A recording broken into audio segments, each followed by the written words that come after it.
గాల్లో వేస్తే మస్జిద్కు తగులుతుందంట.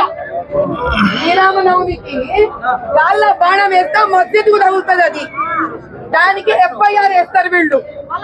ఎలక్షన్స్ రోజు బుర్కా తోటి రాకూడదు మీరు ఎలక్షన్స్ కి అని. అమ్మ ID కార్డు చూపి అమ్మ అంటే MIM అధినేత ఏం చేస్తాడు? బుర్కా పక్కడే అబద్ధాలు చెప్పి FIR వేస్తారు. మరి తెలిసిన MP ఈ చంద్రాయణగుట్ట ఎమ్మెల్యే అదే MIM MP ఏం చేస్తున్నారు ఇప్పుడు? రావాలి, ఇక్కడికి క్షమాపణ చెప్పాలి.